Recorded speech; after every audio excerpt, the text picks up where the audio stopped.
Okay, again, we'll be in Ecclesiastes, and at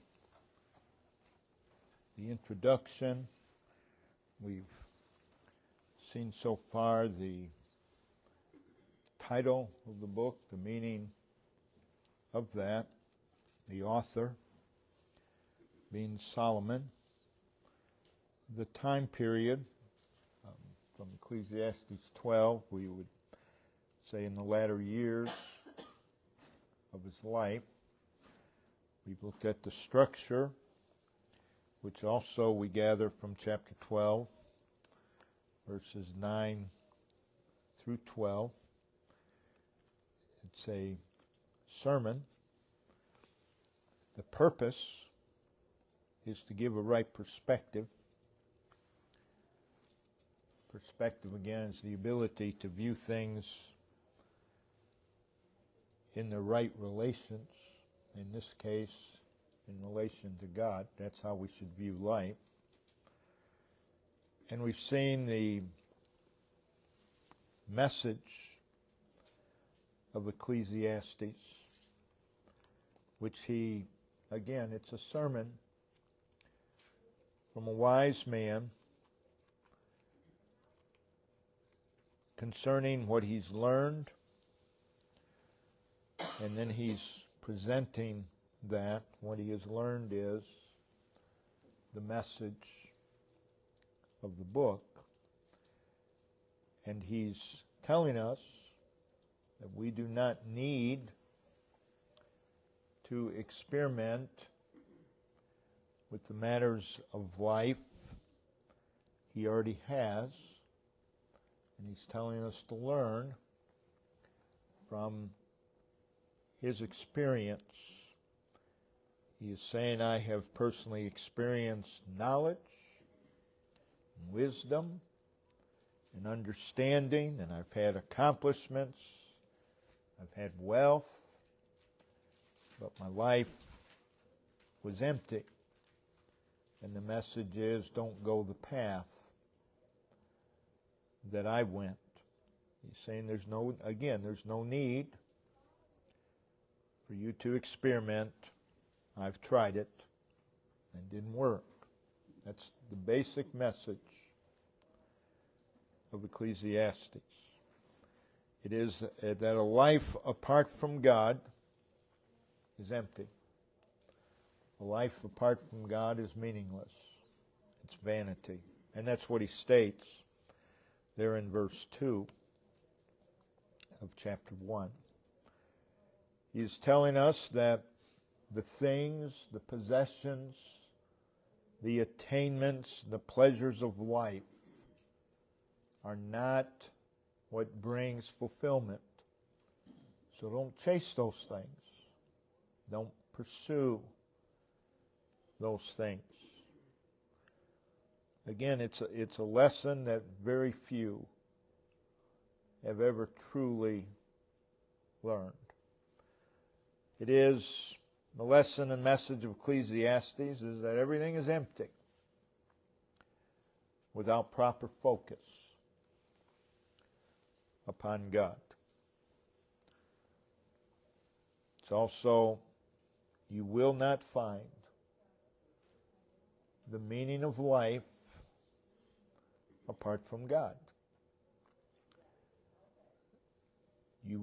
The things that people seek for fulfillment, those things are not capable of providing fulfillment, whatever it is, pleasure, wealth, wisdom, knowledge.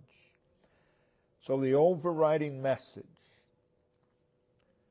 of Ecclesiastes is its conclusion. Chapter 12, verse 13. Let us hear the conclusion of the whole matter. He says this is the sum, this is the substance of everything I've said. This is the conclusion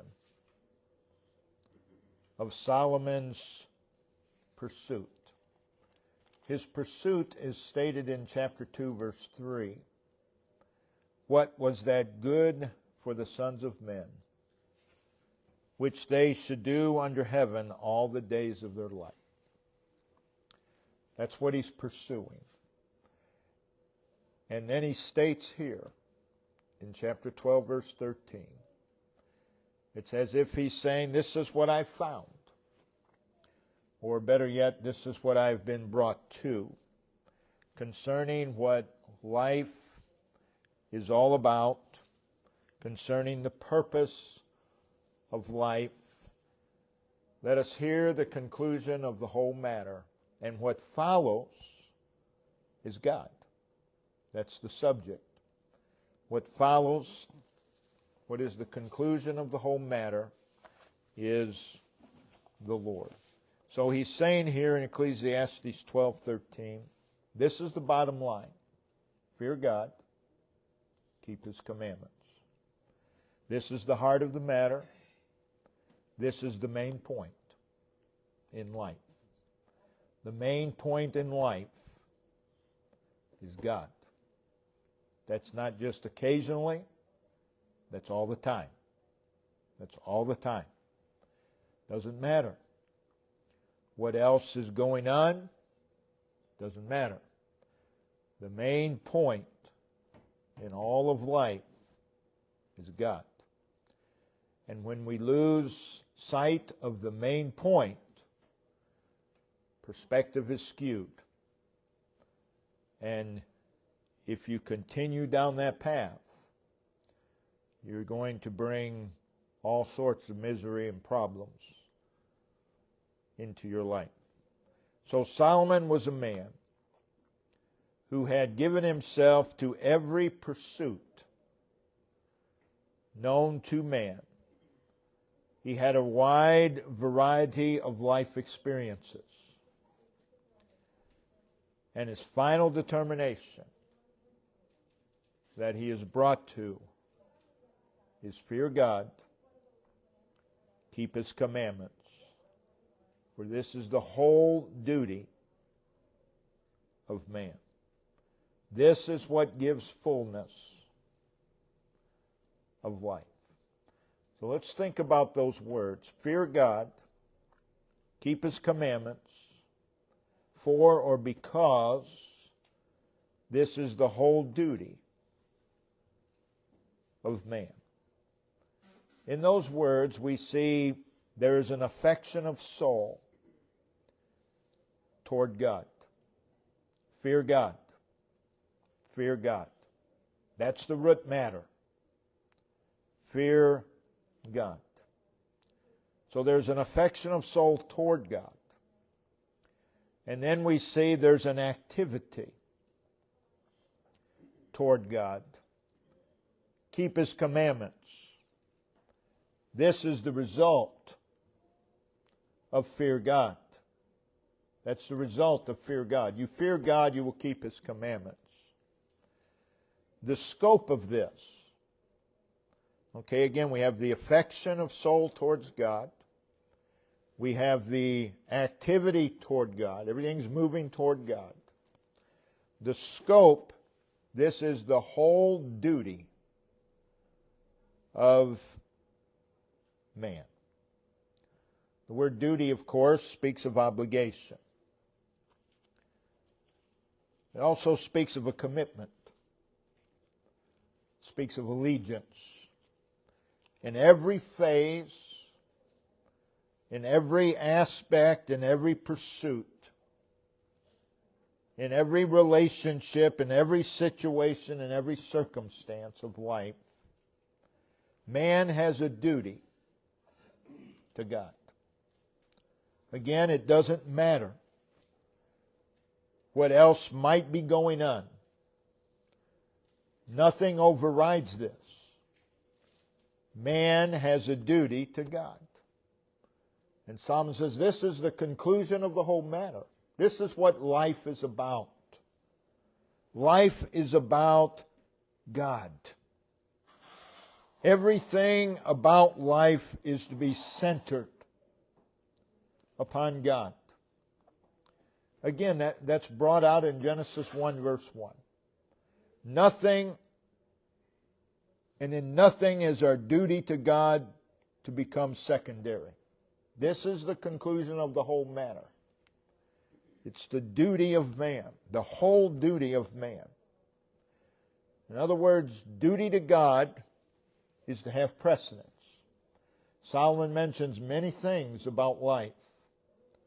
And he says, duty to God is to have precedence. That's what's to have precedence. It's the foundation upon which we are to base all decisions. It is the foundation upon which we are to base all choices. It's the foundation upon which we set all goals and all pursuits of life. And the duty of life is this: fear God, keep His commandments. That is our solemn duty. When it comes to wealth, when it comes to finances, fear God, keep His commandments. When it comes to possessions, fear God, keep His commandments. When it comes to careers, fear God, keep His commandments. When it comes to positions, fear God, keep His commandments. So He's not pretending that wealth and possessions and careers and positions don't exist, or that we're to be oblivious of them. But what he's saying is, in all of it, fear God, keep His commandments. Base everything upon God.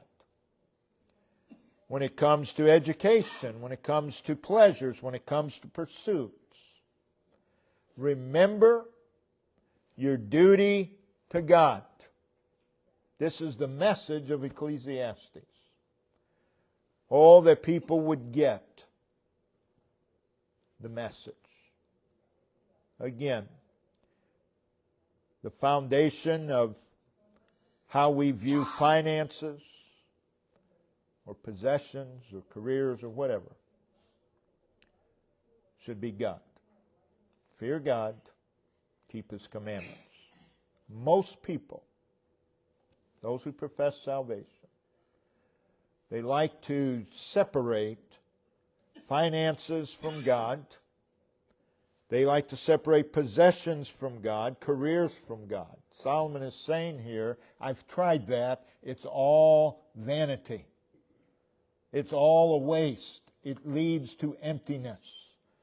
He is saying, don't do that. But in all these matters, fear God. Again, we've spoken on this many times.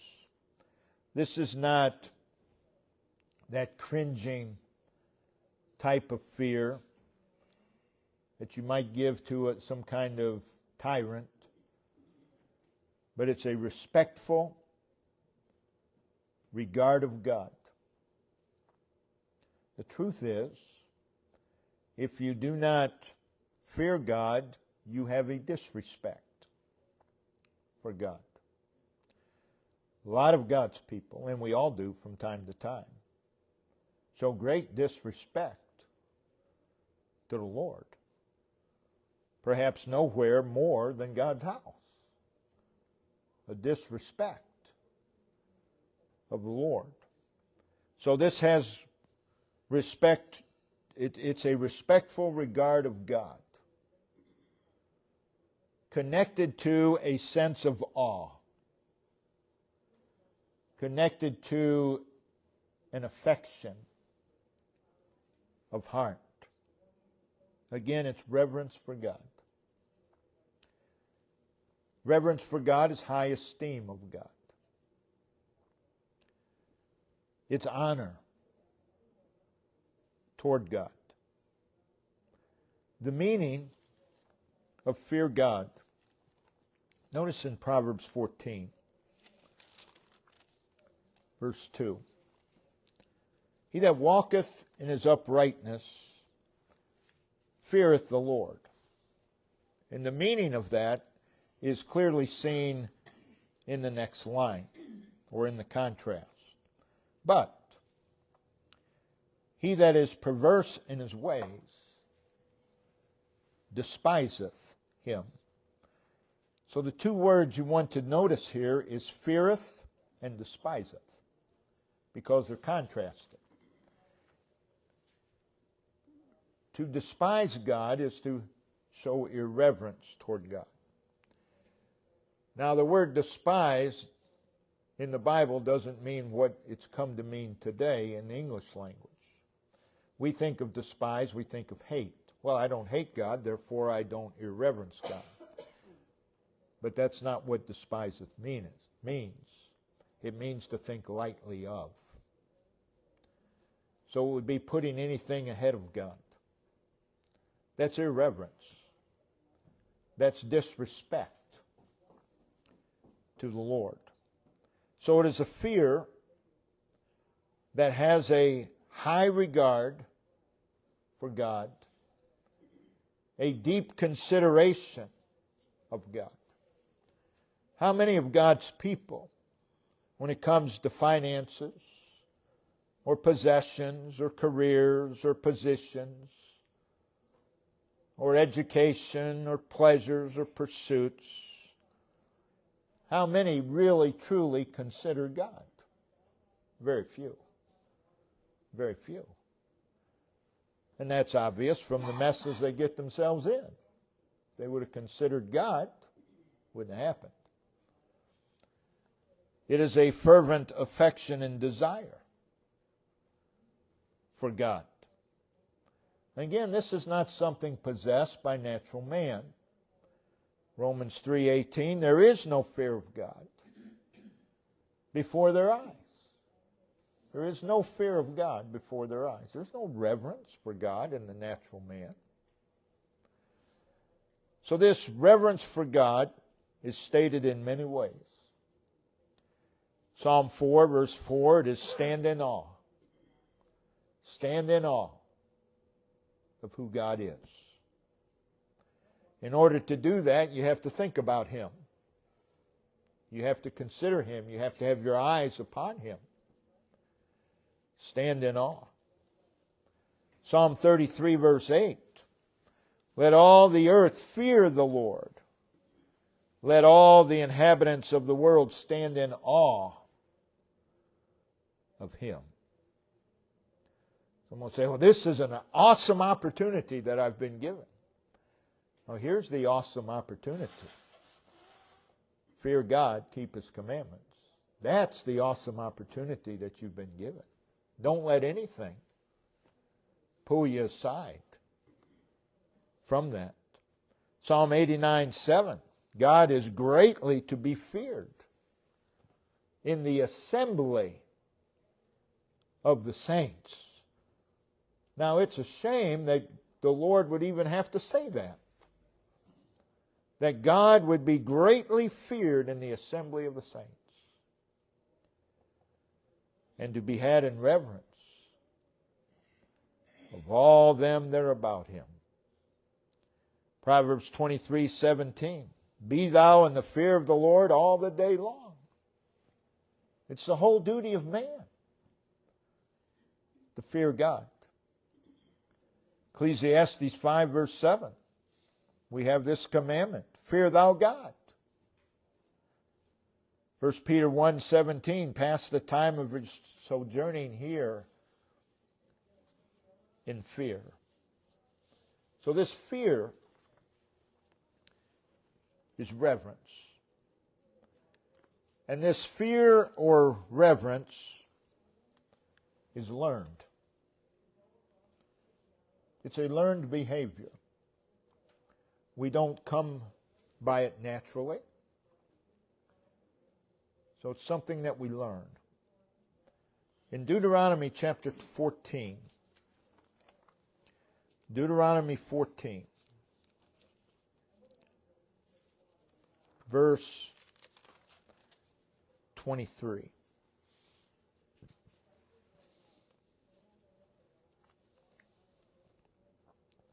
And thou shalt eat before the Lord thy God in the place which He shall choose, to place His name there. the tithe of thy corn, of thy wine, of thine oil, the firstlings of thy herds, of thy flocks, that thou mayest learn to fear the Lord thy God always, that thou might learn. It flows from a knowledge of who God is. You cannot reverence God if you don't know who He is. You have to have a knowledge of who He is. And it also comes from a consideration of what God has done. It's knowing who God is, considering who God is, knowing what He's done, considering what He has done. Notice in 2 Samuel chapter 12. 2 Samuel chapter 12, verse 24.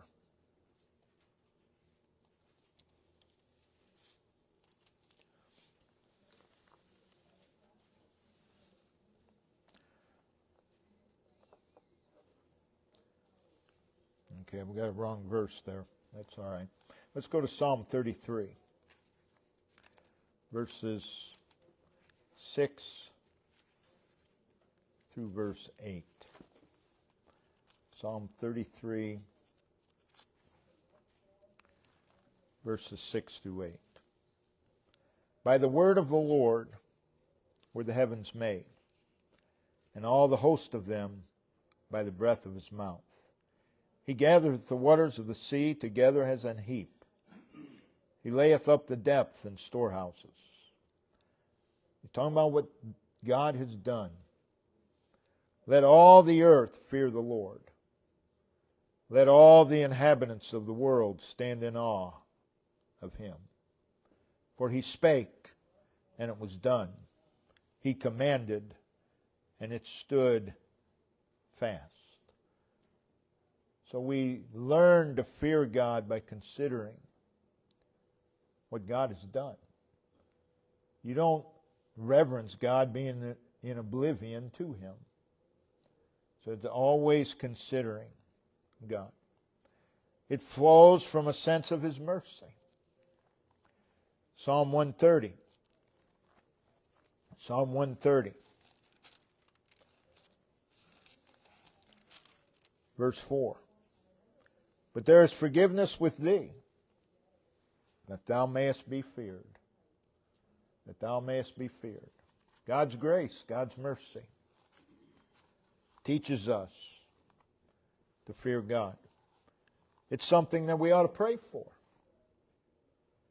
Again, because we don't come by it naturally.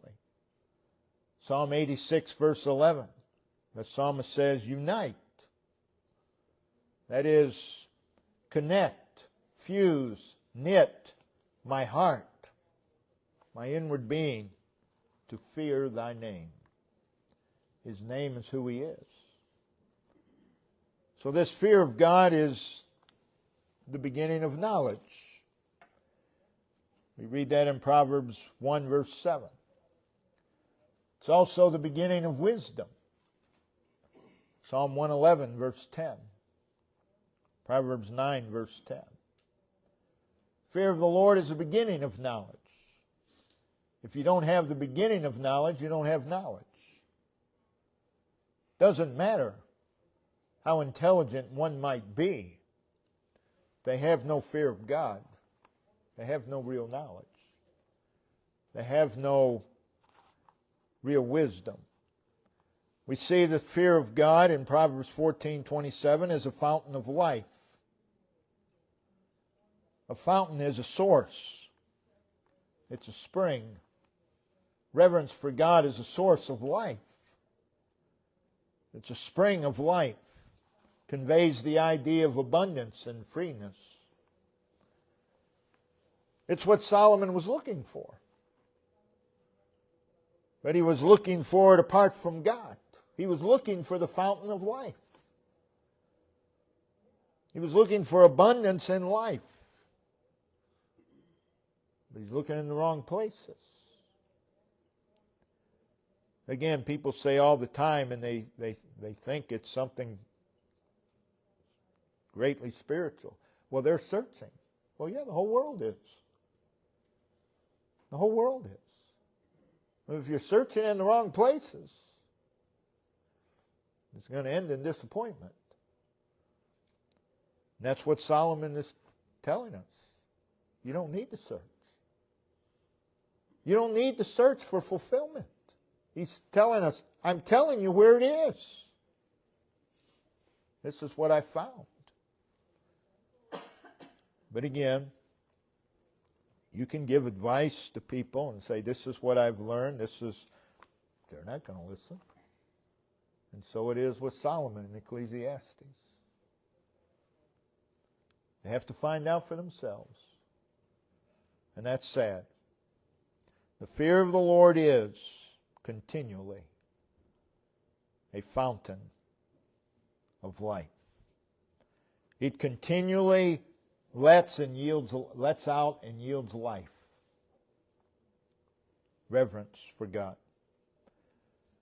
The same thought is conveyed in Proverbs 19:23. The fear of the Lord tendeth. That is, it's inclined, it's disposed to life. To life. So from those two verses, Proverbs 14:27, Proverbs 19:23, we see that reverence for God is the source of a certain type of life. Everyone lives life. You've been given life, you have to live that life. Everybody does not live life the same way. The vast, vast majority waste life. And apart from God, that's exactly what life is. It's a waste. It's vanity. In the end, it doesn't amount to anything. So reverence for God is the source of a certain type of life. It is a life that is cheerful, uplifting, inspiring, motivating, invigorating, and extraordinary. Reverence for God is the source of a life of enjoyment. It is a life of protection from destruction. Again, Proverbs 14, verse 27. Proverbs 14, verse 27.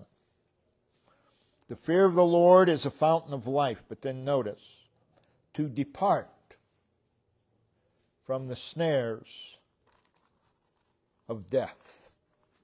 It protects us. Reverence for God is a protection from destruction. It is a protection from ruin. Consider God in everything. Seek Him in everything. It's a preventive from the traps of destruction, from the snares of death. All the traps that God's people fall into and live in the rest of their life, and it's due to irreverence.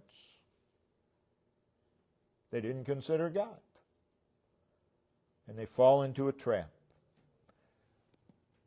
Reverence for God causes one to hate that which is destructive. Notice in Proverbs 8, verse 13, it says, the fear of the Lord is to hate evil. If you reverence God, you hate that which is contrary to Him. Reverence does that. Reverence hates that which is destructive. And it causes one to avoid such. Proverbs 16:6, by the fear of the Lord men depart from evil. By the fear of the Lord men depart from evil. They hate evil, and they seek to avoid it. But you look at individuals today, they seek pleasure, finances, and all these other things. And what do they avoid? God. They avoid Him at all cost. They avoid Him at all cost. That's irreverence. It's irreverence. Reverence for God is a life of confidence. Proverbs 14:26, and the fear of the Lord is strong confidence. There's trust there. If you reverence God, you trust Him. When it comes to the matter of trusting God, you need to get to the root problem. Why don't I trust God? Because you think lightly of Him. But people don't want to go there. Oh, I don't think lightly. Well, you do. Because if you realize who He is, you trust Him. If you stand in awe of who He is, you trust Him. That just comes naturally. But then once again, people don't want to get to the root. It's an irreverence. Reverence for God gives a life of security and peace of mind. Again, Proverbs 14:26, the fear of the Lord is strong confidence, and then following that you have the word refuge. There's asylum in reverence for God. There's a place of refuge. That being so, it is a life of satisfaction. Proverbs 15:6 says, better is little with the fear of the Lord than great treasure and trouble therewith. A knowledge of this truth will keep one from wrong pursuits and wrong priorities. Let us hear the conclusion of the whole matter. Fear God. Fear God. Focus upon God. Respect God. Consider God in everything. And this is basically the message of Ecclesiastes. Let's look to the Lord. Heavenly Father, we again thank you, Lord, for this day. We thank you, Lord,